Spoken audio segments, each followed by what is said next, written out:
지난 수요일, 그러니까 18일을 기점으로 그날이 제수요일입니다. 그렇게 사순절이 시작되었습니다. 이제 다 같이 자리에서 일어나셔서 주님의 고난과 십자가의 죽음을 희생을 기억하는 사순절 첫 주일 예배를 하나님 앞에 함께 드리겠습니다.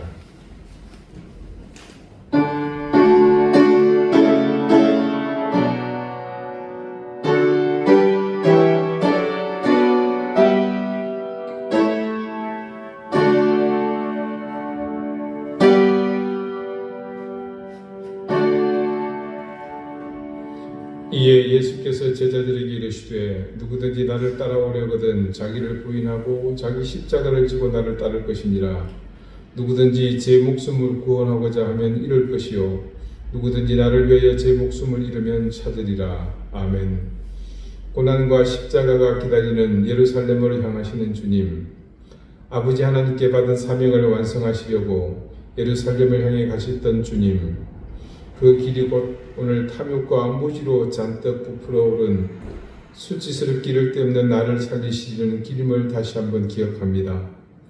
십자가의 희생은 주님께서 이루신 은총의 제물이었지만 그 십자가의 온전함은 탐욕과 무지에서 깨어나기를 바라며 몸부림치고 갈망하는 우리의 삶에서 완성됨을 기억하며 우리 자신을 이 시간 온전히 내어드리는 헌신의 시간이 되게 해주십시오. 오늘 사순절 첫 번째 주일 예배를 드리며 주님의 고난과 십자가가 나의 삶이 되도록 겸비하고 헌신을 다짐하는 예배가 되게 해주십시오. 예수 그리스도 이름으로 기원하옵나이다. 아멘. 찬송가 2장 함께 찬송하겠습니다.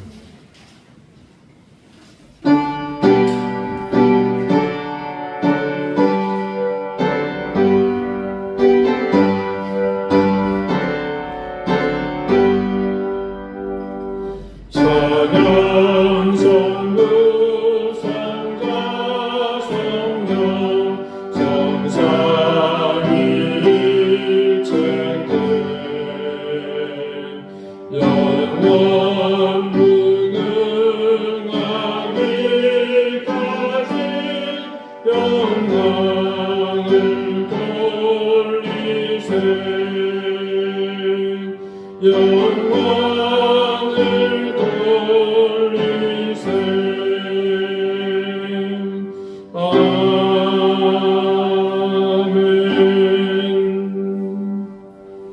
이제 다 함께 참여의 기도를 드리겠습니다. 주님, 우리는 언제나 나 자신을 화려하고 돋보이며 강해 보이고 우월해 보이며 부유하고 귀족처럼 보이는 삶, 높은 곳에서는 그런 삶을 동경하며 살았습니다. 그래서 세상은 천하고 더럽고 비천한 인생들만 가득한 곳이라 여기며 살았습니다.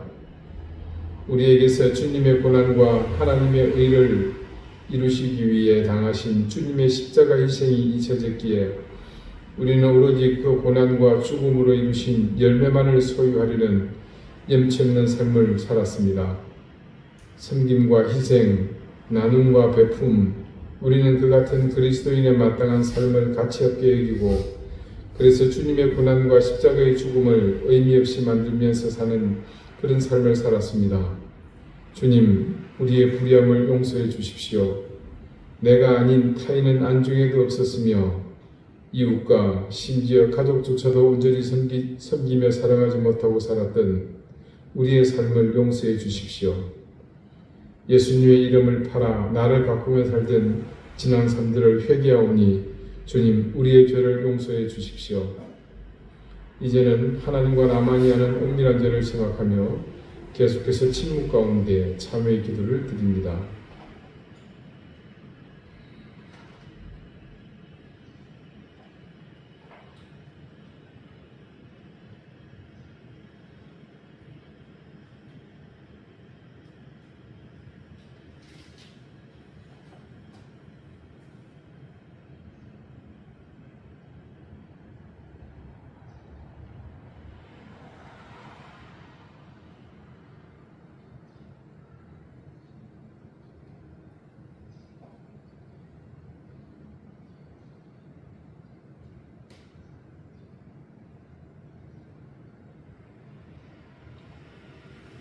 하나님께서는 자신의 부끄러운 죄를 솔직하게 고백하는 사람들에게 말씀하십니다.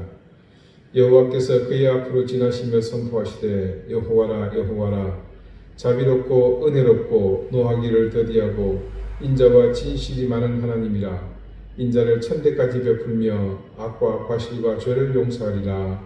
아멘. 이제는 사도신경으로 우리의 신앙을 고백하오니 나는 전능하신 아버지 하나님 천지의 창조주를 믿습니다. 나는 그의 유일하신 아들 우리 주 예수 그리스도를 믿습니다.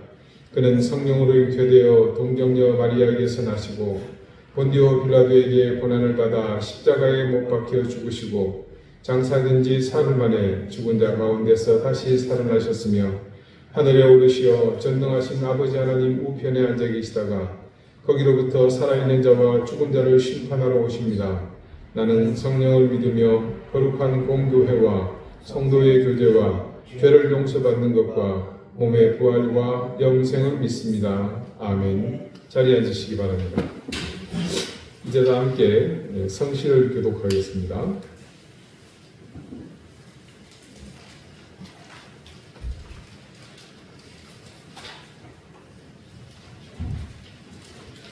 성신은 124번 성신은 124번 사순절 1입니다.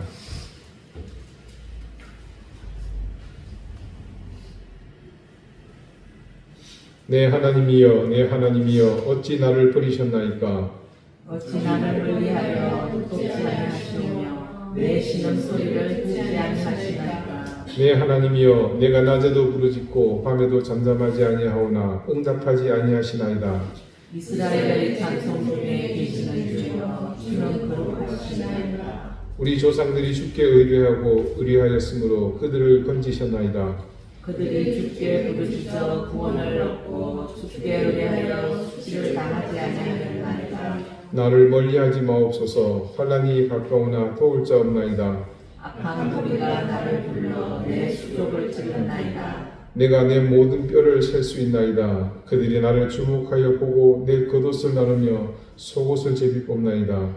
여호와여 멀리하지 마옵소서. 나의 길이여 나를 사자의 입에서 구하소서. 주께서 내게 응답하시고 들소의 뿔에서 구원하셨나이다. 내가 주의 이름을 형제에게 선포하고 내 죄마음에서 주를 찬송하리이다. 여호와를 두려워하는 너희여 그를 찬송할지어다. 야곱의 모든 자손이여 그에게 영광을 돌릴지어다. 너희 이스라엘 모든 자손이여 그를 경외할지어다. 아멘. 기도드리겠습니다.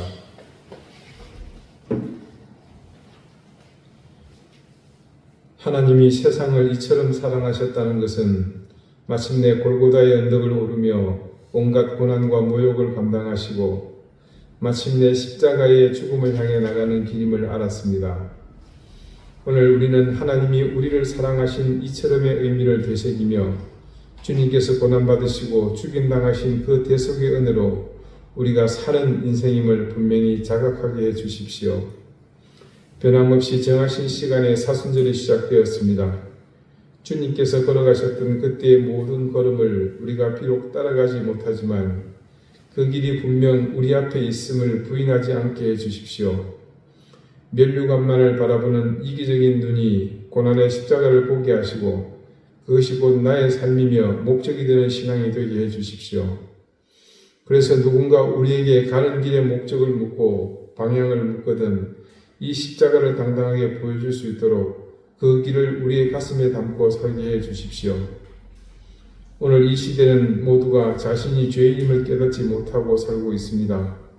100년을 겨우 사는 인생이 1000년의 욕망을 따라 살고 있습니다. 적어도 스스로가 유한한 존재이며 허물로 인해 그 한계가 명확한 존재라는 사실을 알지 못하기에 세상은 악이 더욱 성하며 거짓이 난립하고 불의가 춤추고 있습니다. 이 더러움과 추악함이 우리로부터 비롯되지 않게 하시고 우리가 방관하며 무시하며 외면하지 않도록 우리에게 힘을 더해 주십시오. 주님의 고난을 기억하는 사순절을 보내면서 조금 더 하나님 앞에 겸비하게 하시고 더 자주 엎드리며 말씀 앞에서 우리를 돌아보는 시간이 많아지게 해 주십시오. 그리고 그런 시간을 통해 우리가 하나님의 사랑을 얼마나 받고 있는지 그 사실을 깊이 깨닫게 해주십시오. 바라옵기는 우리 사랑하는 하나님의 자녀들이 항상 자신이 서 있는 자리를 바로 알게 하시고 있어야 할 곳과 피해야 할 곳 그리고 거리를 두어야 할 곳이 어디인지 바르게 깨닫게 해주십시오. 그래서 어느 때에는 나아가야 할 것인지 또 어느 때에는 멈추어야 할 것인지 또 어느 때는 물러서야 할 것인지 때와 우리의 의지를 바르게 판단하게 해주십시오. 하나님께서 우리를 이든 교회로 불러주셨습니다. 단지 우리의 필요와 편의를 위한 교회가 아니라 하나님이 세우신 교회의 목적과 방향을 잃지 않는 교회 되게 해주십시오.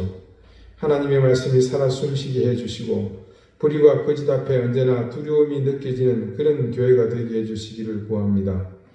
하나님, 우크라이나 땅에 총성이 속히 먹게 해주십시오. 이란을 위해서 아프가니스탄과 미얀마를 위해서 기도하는 손길들이 하나님 끊이지 않게 해주십시오. 무한공황의 아픔을 기억하며 하나님 속히 유족들의 억울함이 풀어질 수 있도록 도우시기를 구합니다. 멀리 태국에서 사역하고 있는 신주영 선교사와 그 사역의 현장을 지켜주십시오. 그의 건강을 보살펴 주시며 선교지에서 그의 사역이 하나님 나라의 확장을 위한 귀한 도구가 되기를 간절히 구합니다. 우리 이den교회의 모든 가족들을 지켜주십시오.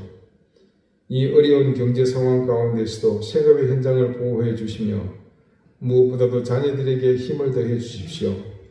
특별히 병마와 싸우고 있는 교우들이 있사오니 하나님 그들의 간절함과 연약함을 주님께서 체휼해 주시고 속히 회복해 주시며 강건하게 인도해 주십시오.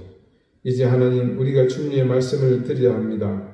하나님 우리에게 듣는 귀와 깨닫는 영을 주셔서 이 말씀이 우리 안에 더 깊이 새겨지며 우리를 변화시키는 능력이 되게 해주십시오.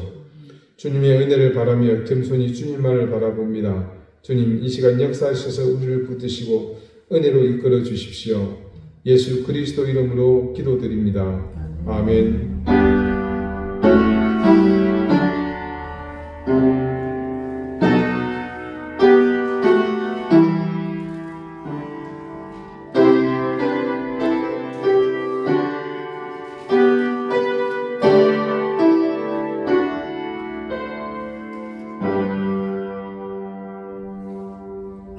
찬송가 149장 함께 찬송하겠습니다.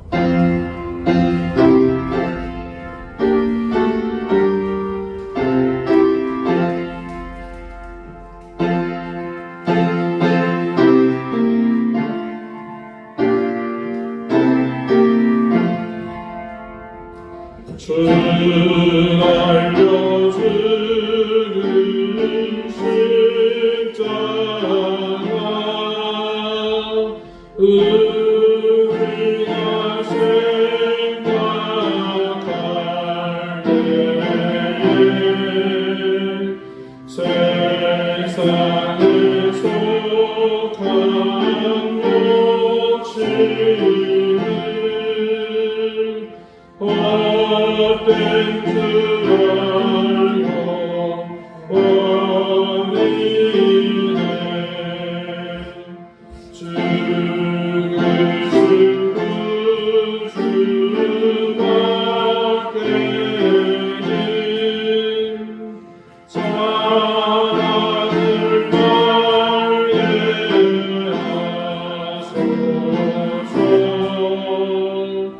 보혈의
하나님께서 우리에게 주시는 말씀은 신약성경 요한일서 2장 18절 19절 말씀입니다. 신약 389쪽입니다.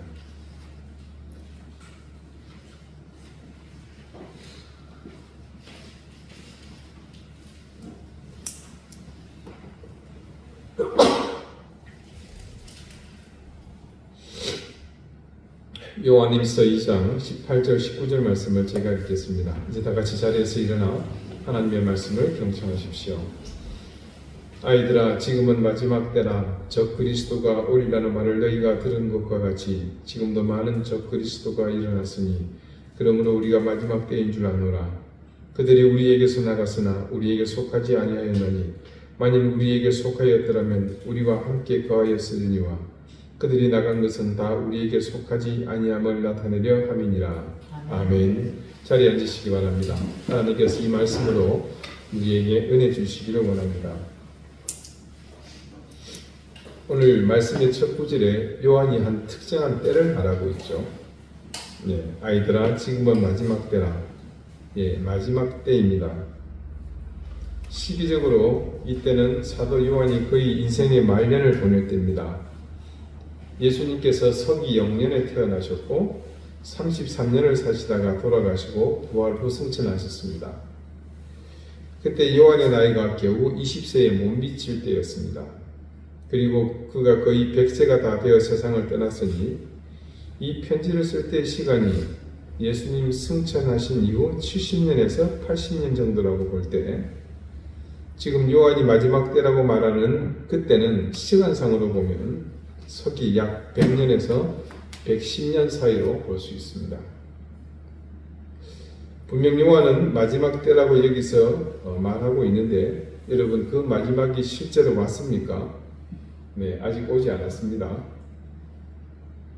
마지막 때라고 말한 것이 하루, 이틀, 또 한 달, 두 달, 한 해, 두 해, 100년, 200년이 지나더니 이게 무려 2000년이 지난 이야기가 되어버리고 말았습니다. 그리고 조심스럽게 얘기해 봅니다. 아마 저와 여러분이 모두 세상을 떠날 때까지 어쩌면 이 마지막 때는 오지 않을 수도 있습니다. 물론 그 전에 올 수도 있습니다. 우리가 이 마지막 때라는 것을 단지 시간의 흐름 속에서만 이해하려 하면 그 한계에서 벗어나지 못합니다. 그렇다면 여기서 의문이 생깁니다. 요한은 그러면 진짜 이런 사실을 모르고 자신이 피부로 느끼고 세상의 분위기 속에서 그런 판단을 해서 마지막 때라는 말을 사용한 걸까요? 해답은 당연히 그렇지 않다입니다. 요한은 단지 시간적 의미로서 마지막 때를 말한 것이 아님을 이 말씀 한 절을 모두 읽어보면 금방 알 수 있습니다. 요한은 오늘 말씀에서 때, 즉 시간적 의미로서 이 말을 하는 것이 아니라 다분히 경고를 담아서 이 편지를 읽는 수신자들에게 선언하고 있습니다. 적 그리스도가 오리라는 말을 너희가 들은 것과 같이 지금도 많은 적 그리스도가 일어났으니 바로 이 말씀 때문입니다. 요한이 말하는 마지막 때는 시간적 의미가 아니라 여러 징조로 보이는 종말의 현상 때문이었습니다. 그렇다면 이렇게 정리할 수 있겠습니다.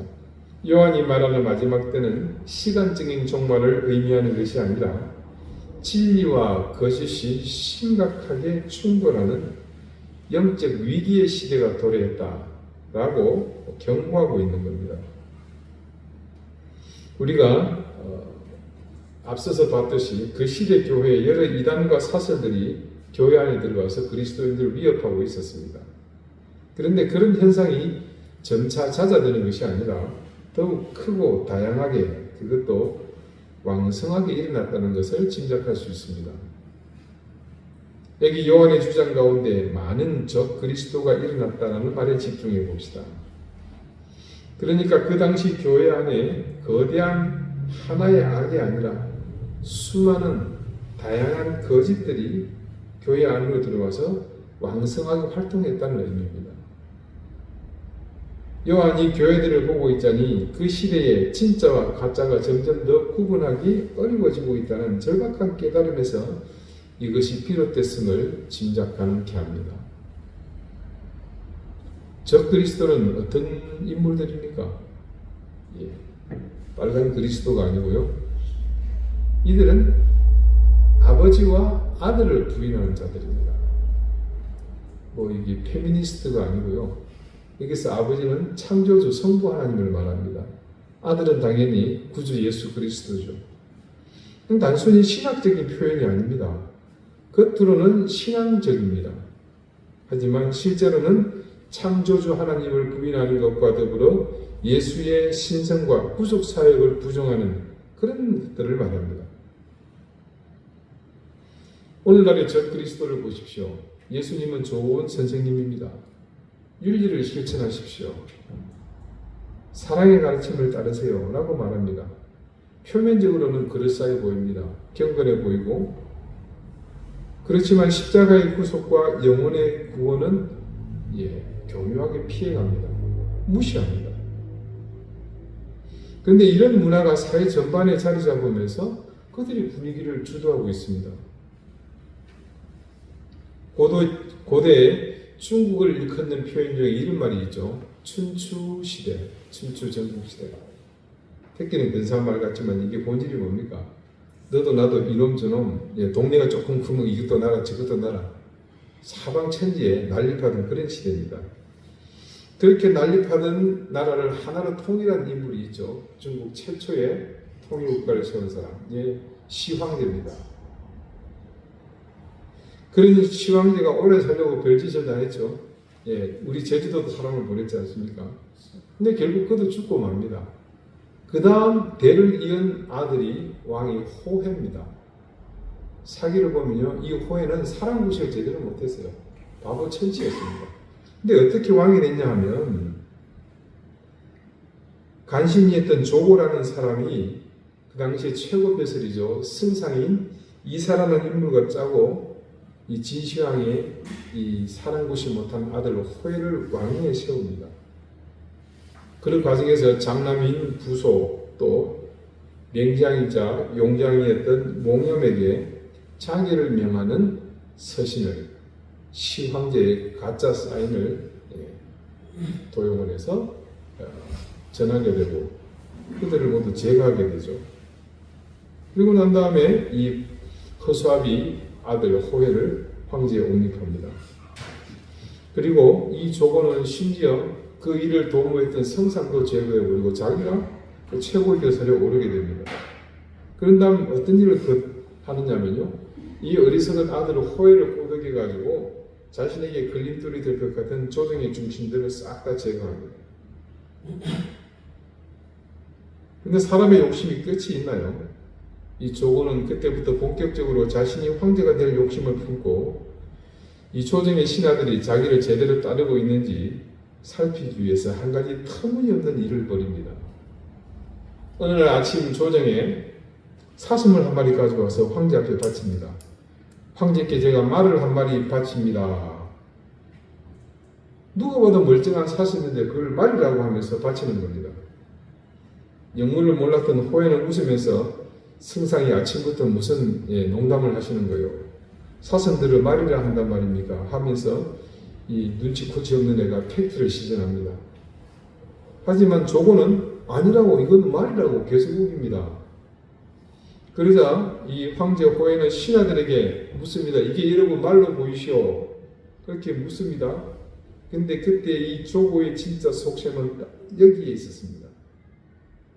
황제가 신하들에게, 늘어선 수많은 신하들이 이게 사슴이 맞습니까? 이게 사슴이지 말이 맞습니까? 하고 묻는데요. 이 조고는 황제를 던지고 돌아서는 겁니다. 그러면서 어떤 놈이 무슨 대답을 한가 이렇게 보입니다. 실세를 쥐고 있는 서서 푸른 눈을 가진 놈이 쳐다보니까 말을 못하는 거예요. 폐하, 소신이 보기에 그것은 말이 맞사옵니다. 물론 그 중에 들으는 무슨 말씀입니까? 폐하, 그건 사슴이지 않습니까? 일부는 입을 닫고 말을 안 하죠. 여기 내 필대가 아니구나. 자, 조고는 뭘 합니까? 이렇게 눈 돌리면서 딱 이러면 기억하죠. 네, 그리고 이 조정이 패한 이후에 그로부터 이 사슴이라고 우긴 놈들을 하나씩 다 제거하죠. 그렇게 피바람이 불고 나서 나중에 이제 그 조정에는 이 조고의 말에 토를 다는 사람은 싹 사라지게 됩니다. 결국 조고는 이 호의 황제를 죽이고 자기가 직접 황제에 오르죠. 물론 오래 못 갑니다. 자, 지록위마라 그러죠. 손가락지 혹은 가리키다 할 때 지시할 때 그 지자, 사슴 녹자, 할 위자의 말맞자. 그래서 사슴을 가리켜서 말이라고 한다는 말이 여기서 나왔습니다. 권력이 있는 실세가 나와서 이것이 말이다라고 명백한 거짓을 주장하자 신하들이 맞습니다 하고 그것을 따랐습니다. 왜일까요? 거짓이요, 자신감 있게 거부할 수 없는 권위를 품고 표현되면요, 많은 이들이 그것을 거짓이 아닌 진실로 받아들입니다. 그런데 여러분, 이 지록위마의 탄생에는 권력의 힘이 있어서 그랬었습니다. 그런데 현대는요, 더 다양한 지록위마를 만드는 이유들이 생겨나고 있습니다. 누군가 좀 영향이 있는 사람이 좋다고 하면, 이것이 그렇다고 하면 너도 나도 그 진이나 가치를 평가하지 않고 함께 따라서 좋다고 합니다. 유명인이나 방송인이 좋아서 소장하고 있으면 너도 나도 따라서 삽니다. 가격이 얼마든. 현대판 지록위마입니다. 요즘 유행하는 정치인 중심의 팬덤도 마찬가지입니다. 객관적인 평가보다는요, 자신의 기호나 기분 혹은 성향에 따라 좋고 나쁨이 아닌 호감, 비호감으로 나눠버립니다. 근데 그런 분위기는 교회도 예외가 아닙니다. 교회는 성경 말씀이라는 중요한 기준이 있습니다. 무엇이든 그것을 따라 판단하면 예외 없이 진이든 가치에 높낮이든 모든 것을 객관적으로 판단할 수 있습니다. 그런데 어느샌가 성경 말씀보다 더 중요한 가치 기준들이 우리 속에 슬며시 들어가가지고 또아리를 틀고 앉아 있습니다. 이미 누군가 그것이 사슴이 아니라고 말이라고 선언해 놓았고 우리도 어느샌가 그것에 익숙해져 있었던 거죠. 그런데 여러분, 그것이 진실입니까?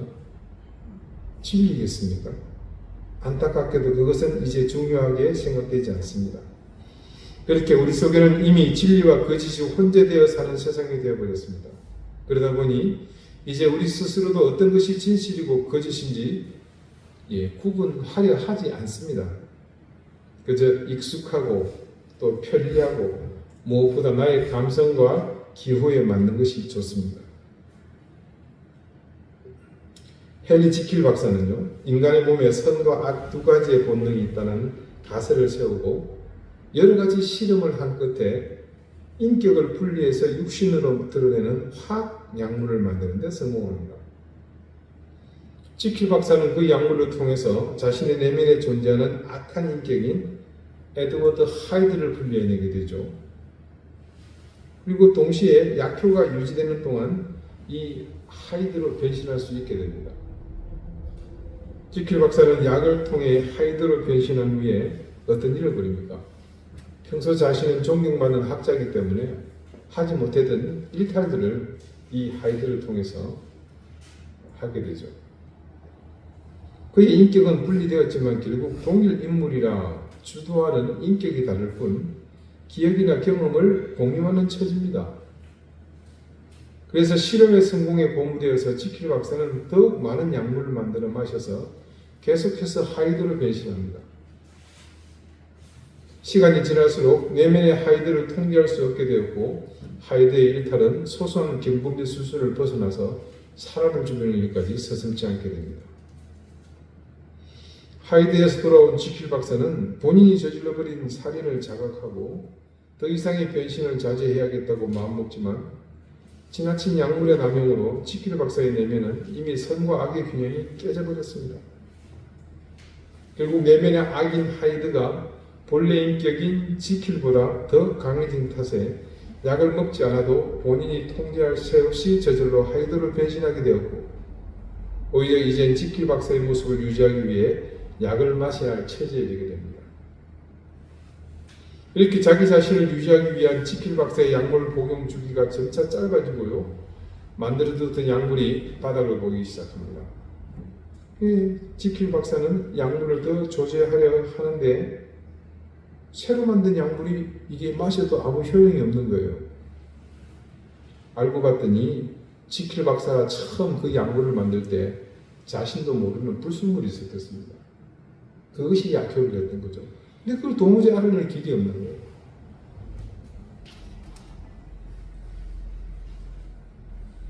지킬 박사는 두 번 다시 지킬 자신으로 돌아오지 못하고 영원히 하이드로 살아야 할 처지에 놓이게 되자 마지막 남아있는 약물의 힘을 빌려서 지킬 박사로서의 참여력을 써냅니다. 그런 다음에 완전히 하이드로 변해버리게 되죠. 그런 다음 정처가 탄로날 위기에 처하자 스스로 목숨을 끊고 맙니다. 여러분, 겉으로 유지되는 정직함은요, 점점 더 그것을 유지하기 어렵게 됩니다. 언젠가는 드러나게 되는 거죠. 우리가 영적으로 괜찮다, 선하다, 자신하면서 실제로 악의 세력에 동조하고 있다면 그 거짓은 언젠가 드러납니다. 바로 이것이 요한이 경고하는 적 그리스도의 본질입니다. 겉으로는 신앙적이지만 안으로는 타락해 있고 그 이중성을 유지하는 것은 점점 더 어려워집니다. 그러다 한계를 넘었으면 본성이 나타나는 거죠. 자, 19절 말씀을 다 같이 봅시다. 처음 시작에 한 가지 의미 있는 사실을 요한이 말합니다. 뭡니까? 그들이 우리에게서 나갔다. 그런데 뭡니까? 우리에게 속하지 아니하였나니. 이 말씀이 의미하는 바에 주목해 봅시다.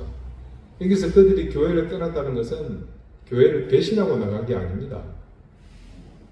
그들이 떠난 이유는 실제로 진실이 서서히 드러나면서 그들이 그 속에 남아있을 수 없게 된 것이죠. 그래서 결과적으로는 그들이 원래부터 이 공동체에 속하지 않았다는 것을 자신이 떠나면서 스스로 증명해 준 겁니다. 우리가 신앙 공동체에 정말로 속한다는 것은 어떤 것을 의미합니까? 일반적 동호회는요, 입회 절차가 있어서 그것을 따르면 됩니다. 조금 까다로운 데는 준회원제를 운영하면서 하는 거 봐서 정회원으로 받아주기도 합니다. 어떤 곳은 일정 금액의 금지를 요구하는 것도 있고요. 그것도 아니면 일정 기간에 회원 자격 유지, 출석을 어느 정도 하는지 그런 걸 요구하기도 합니다. 거의 제가 말씀드린 이 수준에서 어디든 회원이 될 수 있습니다. 물론 경기도 이천 향후회는 이천에서 태어난 분의 하나입니다. 그러나 신앙 공동체에 속한다는 것은요, 일반 공동체와는 본질적으로 다르지 않습니까? 그것은 단순한 회원 자격을 얻는 것이 아닙니다. 여기에 속한다는 것은 차원이 다른 변화가 있어야 됩니다. 다른 어떤 곳에서도 찾아볼 수 없는 거듭남, 변화, 영적 본질의 변경을 의미합니다. 만약 내가 정말로 그리스도께 속한다면, 내가 이곳에 있는 공동체의 일원이라면 내 삶이 변해야 합니다. 그것뿐이겠습니까? 내 가치관이 변해야 되죠. 더 나아가 삶의 우선적인, 궁극적인 우선순위가 변해야 합니다. 반대로 거짓된 신앙은 겉으로는 종교적으로 보이지만 본질은 변하지 않습니다. 여전히 탐욕적이고 자기중심적이고 여전히 교만합니다. 그런 것들이 교회 안에 함께 뒤섞여 있을 때는 몰랐습니다. 그런데요, 이것이 떠남으로써 비로소 그것이 드러난 거죠. 요한의 시대는 그랬지만 우리 시대는 어떻습니까? 우리가 경험하는 거짓 신앙들을 또 그것을 주장하는 사람들은 몇 가지 패턴이 있습니다. 가장 먼저 두드러지는 점은요, 영적인 것을 물질화하는 겁니다. 여기 어렵게 생각하지 마시고요. 당신이 원하는 모든 것을 얻는다는 겁니다. 기도하면 다 된다는 거예요. 기도하면 다 성공합니다. 반드시 부자가 됩니다. 반드시 낫습니다. 사실 이런 주장을 강조하는 것은 성경을 왜곡하는 겁니다. 우리는 알잖아요. 뭡니까? 성경 말씀은 먼저 하나님의 나라와 의를 구하라고 그러죠. 그러면 이 모든 것을 너희에게 더하시리라. 순서가 바뀌었죠. 하나님의 나라와 의를 구할 때 더해지는 것일 뿐 그것이 본질이 될 수는 없습니다. 하지만 현대의 많은 설교자들은 그것을 뒤집어서 모든 것을 추구하면 하나님도 덤으로 얻을 것이라고 그렇게 서슴없이 말합니다. 그 다음 패턴은요, 신앙을 송두리째 무너뜨리는 상대주의에 등장합니다. 쉽게 말하면 이런 겁니다. 모든 종교는 다 같다는 겁니다. 당신의 진리가 무엇이든 그것이 진리다라는 주장이죠. 언뜻 보면 참 일리 있게 들립니다. 여기는 지독한 모순이 있죠. 이것은 진리 자체를 부정하는 겁니다. 상대주의의 주장을 수용해서 만약 모든 것이 다 맞다고 쳐봅시다. 그러면 예수님의 고난과 십자가는 세상에서 제일 한심하고 등신 같은 짓입니다. 우리는 한심하고 등신 같은 분을 구주로 모시고 사는 진짜 한심하고 등신들이고, 그 다음에 한 가지는 뭐냐면요, 죄에 대한 경계를 무너뜨리는 것들. 대표적으로 신천지나 또 구원파 같은 이단들이 주장하는 것이 그것이죠. 우리에 대해서, 우리의 죄에 대해서 무감하게 만듭니다. 처음 예수 믿으면서 죄가 다 용서됐다는 거예요. 과거와 현재와 미래에 내가 지을 모든 죄. 다른 말로 뭡니까? 마음 넣고 죄 짓고 살아가는 거죠.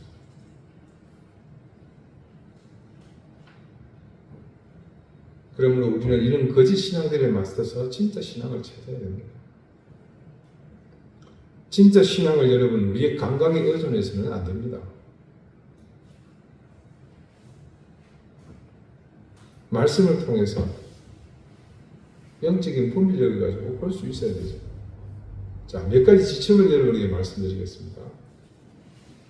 첫 번째로요, 진짜 신앙은 참 단순합니다. 진정한 신앙은 단순합니다. 예수님이 십자가에서 죽으시고 부활하셨고 그것이 나의 구원이 되는 거죠. 메시지는 명확하고 단순합니다. 그래서 예수 그리스도의 구원에는 반드시 뭐가 있습니까? 고난과 십자가의 죽음이 포함됩니다. 반대로 거짓 신앙들은 복잡하죠. 여러 모양을 한 신학과 신비로운 계시로 십자가의 고난과 희생으로 나타나야 할 당위성 앞에서 어이없게도 자신을 감춰버립니다. 두 번째는 변화입니다. 진정한 신앙을 가진 사람들은 변화하죠. 누군가는 이것을 모순으로 지적합니다. 왜냐하면 복음은 절대 흔들리지 않는 대원칙 하나를 고수하기 때문입니다. 유일신 창조주 하나님밖에 없습니다. 그곳에 변화는 어울리지 않습니다. 교묘하죠. 그러나 그것은 신앙의 참된 가치를 완전히 이해하지 못해서 생긴 오해입니다. 참다운 신앙을 소유한 사람은 완벽하지 않을지 몰라도 계속해서 그리스도 형상을 따라 변해갑니다. 다양한 열매들을 맺어 나가거든요. 그리고 마지막은 겸손입니다. 진정한 신앙의 지도자들은 자신의 약함을 인정합니다. 심지어 악함을 인정합니다. 참 신앙을 가진 사람은요, 오직 예수님만이 완벽하다고 고백합니다. 대신 거짓된 지도자들은 자신을 완벽하게 보이려고 하죠. 우리는 겸손을 가볍게 생각할지 모르겠지만요, 진짜 내실이 있는 사람, 속으로 성숙한 사람은 이 겸손을 아주 중요한 삶의 미덕으로 여깁니다.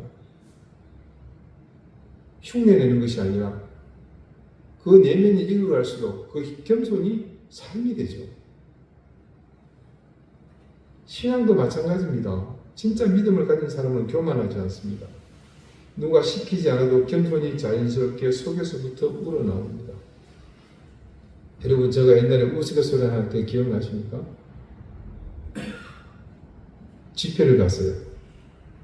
능력을 향하는 아주 대단한 두원 강사가 있는 거예요. 그 사람이 진짜인지 가짜인지 구분하는 거 기억나세요? 제가 그 앞에서 계속 깐죽거려 보라 그랬잖아요. 에이, 사기치고 있네. 이 뻥치고 있네. 아, 저거 대단하네. 자, 그런 말을 직접 들었을 때 어떤 반응이 나타날 것 같습니까? 여기 진짜와 가짜가 구별되겠죠. 진짜는 어떨 것 같아요? 예, 그런 말을 들을수록 더 겸손해집니다. 근데 가짜는 어떻습니까? 저거 당장 끌어내. 네, 그렇게 되거든요.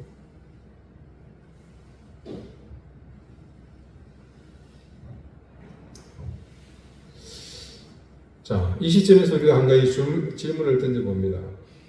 나는 지금 정말로 그리스도께 속해 있는가? 이것은 과거의 어떤 상태에 관한 질문이 아닙니다. 네가 과거에 예수를 믿었느냐? 중요합니다. 왜냐하면 그렇기 때문에 내가 구원받았죠. 그러나 더 중요한 것은 현재의 선택입니다. 지금 이 순간 나는 그리스도께 속하기로 선택을 하고 있는가입니다. 신앙을 아시는 것처럼 일회적인 사건이 아니라 지속적인 관계입니다. 마치 결혼이 한 번의 서약으로 끝나지 않고 매일의 선택으로 이루어지는 것처럼 신앙도 매일 내가 정말로 그리스도께 속하기로 작정한다, 선택한다는 다짐으로 이루어지는 겁니다. 지금 우리가 사는 세상은 과거 어느 때보다도 거짓과 진실이 뒤섞인 혼란스럽기 없는 세상입니다. 우리 SNS 많이 하죠. 그 소셜 미디어에서 우리가 보는 것 대부분은 뭡니까? 자기 삶 중에서 좋은 부분만 선택적으로 보여주는 겁니다. 어떨 때는 찍기 아닌데 남의 걸 가지고 찍기처럼 보이기도 하죠. 그러니 진실을 알기가 어렵습니다. 뉴스는 과장되고 왜곡해서 정보를 전달합니다. 관심을 끌기 위해 자극적으로 편집하고 또 그런 뉴스를 생산하기까지 합니다. 세상은 의외게도요, 그런 우리의 불완전함을 상품으로 만들어서 팝니다. 하지만 진정한 신앙의 세계는 다릅니다. 신앙은 상대적이지 않습니다. 절대적입니다. 거짓이 아니고 진실이고 우리를 있는 그대로 받아들입니다. 신앙의 궁극적 목적은 우리를 변화시키기를 원하고 우리의 불완전함을 비난하지 않고 우리의 영혼을 마침내 구원하기를 원합니다. 나는 정말로 그리스도께 속하는가? 이건 네가 어떤 교단, 어떤 교파에 속하느냐고 묻는 질문이 아닙니다. 우리의 영혼이 정말로 진심으로 예수 그리스도께 속하는가를 본질적으로 묻는 겁니다. 만약 내가 그렇다면, 정말로 그리스도께 속해 있다면 그것이 내 삶 속에서 현재화되어 가야 하는 거죠. 나의 선택 속에서 그리스도가 드러나야 합니다. 나의 사랑과 섬김의 삶 속에서 그 선택이 증명되어야 하는 거죠. 내가 그리스도께 속해 있는지, 그래서 우리는 그 진실을 판단할 수 있습니다.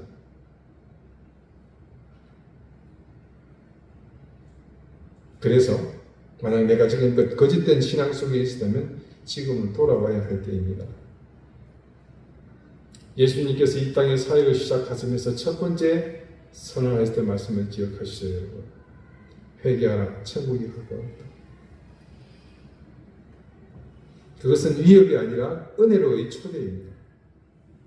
이제는 더 이상 나를 그 거짓과 윗선의 자리에 방치하지 말고 진짜 은혜의 자리로 나오라는 초청입니다.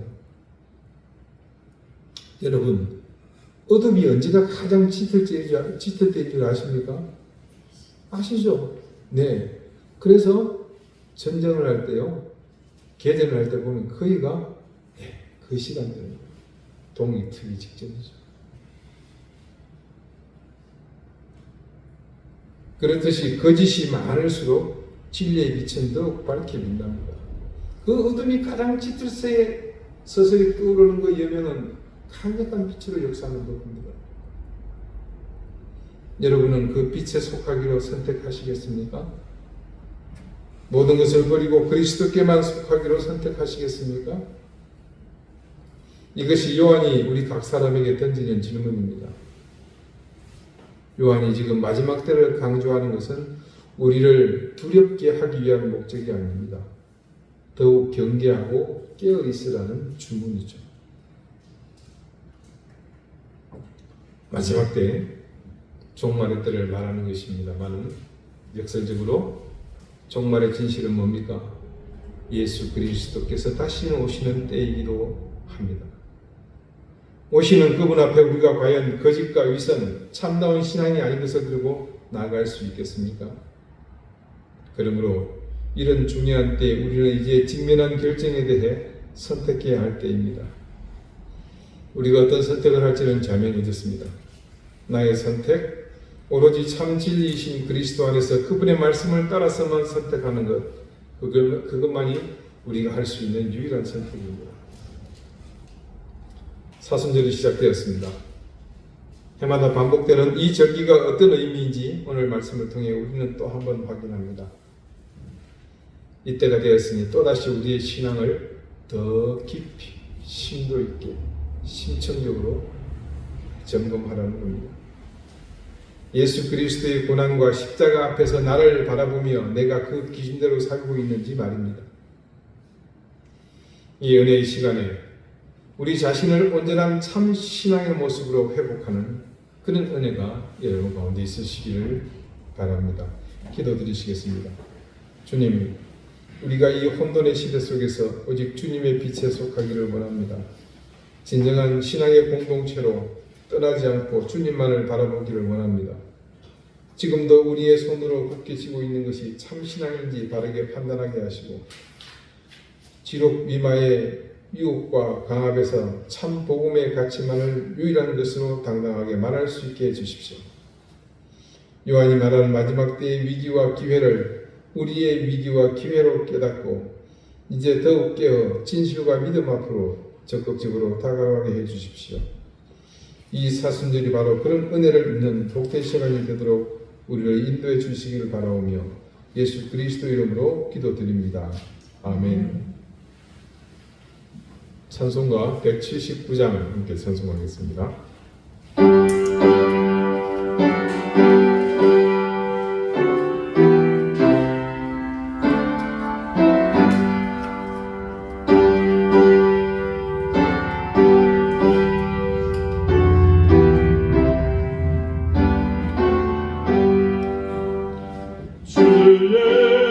예수의 강림이 가까우니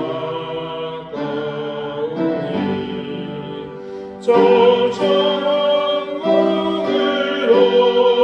일자를 내어라.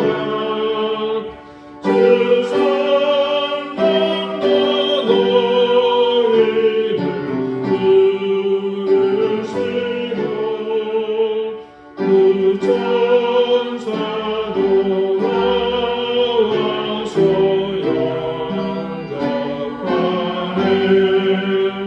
주 예수님 너희를 찾으시니 외심을 하면서 오시었나. 온 세상 죄 담당한 어린 양을 등하는 자 불러서 구원하네. 이 세상이 즐기는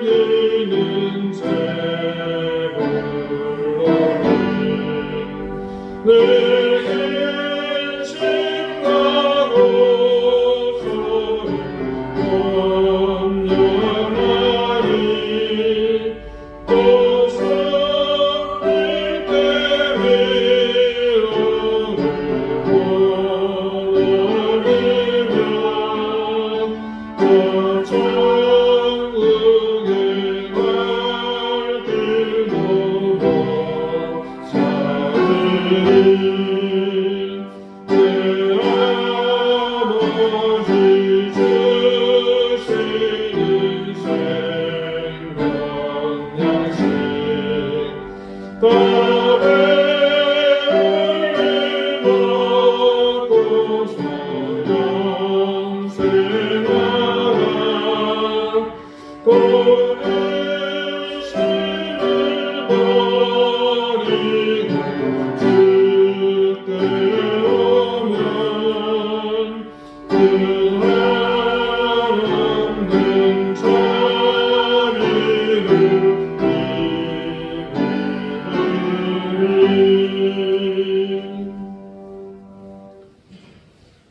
좋으신 하나님, 우리에게 베푸신 은혜와 사랑을 감사드립니다. 그 사랑과 은혜를 기억하며 감사하는 마음으로 하나님 앞에 귀한 예물을 드렸습니다. 드린 손길이 그곳에 담은 정성과 사랑을 하나님께서 헤아려 주시고 그들에게 하늘의 신령한 은혜와 땅의 기름진 복을 넘치도록 더해 주십시오. 가정과 생업에 복을 주시고 자녀들의 길을 주님께서 열어주시며 병고와 질고를 물리쳐 주시고 하늘의 신령한 은혜의 양식들이 그 가운데 충만하게 해 주십시오. 교회를 위해 수고하며 섬기는 손길들의 수고와 땀을 기억해 주시고 그 마음과 헌신 위에도 하나님께서 놀라운 은혜를 더해 주십시오. 감사드리며 예수 그리스도 이름으로 봉헌 기도드립니다. 아멘.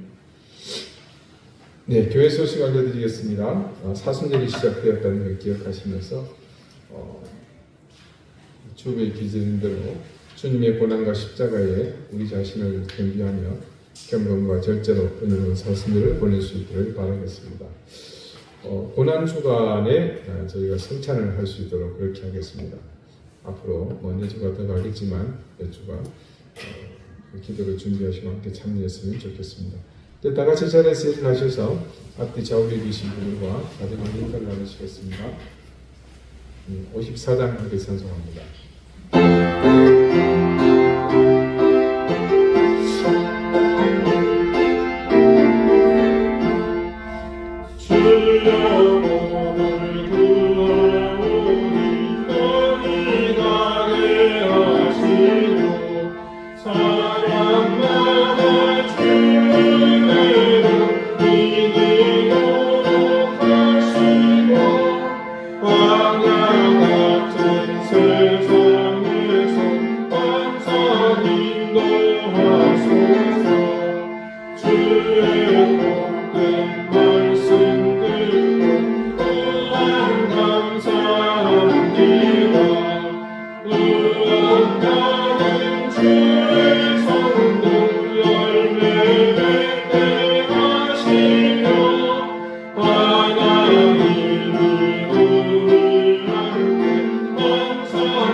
이제는 예수 그리스도의 은혜와 하나님의 사랑과 성령의 교통하심이 우리 안에 있는 모든 신앙의 자산이 참된 것인지 거짓된 것인지 올바르게 구분하며 그러한 때에 진정으로 예수 그리스도만을 선택하며 살아가기를 소망하는 우리 사랑하는 이등교회 모든 성도들과 저들의 가정과 생업과 귀한 자녀들 위해 이제로부터 영원토록 항상 함께 하시기를 간절히 축원하옵나이다.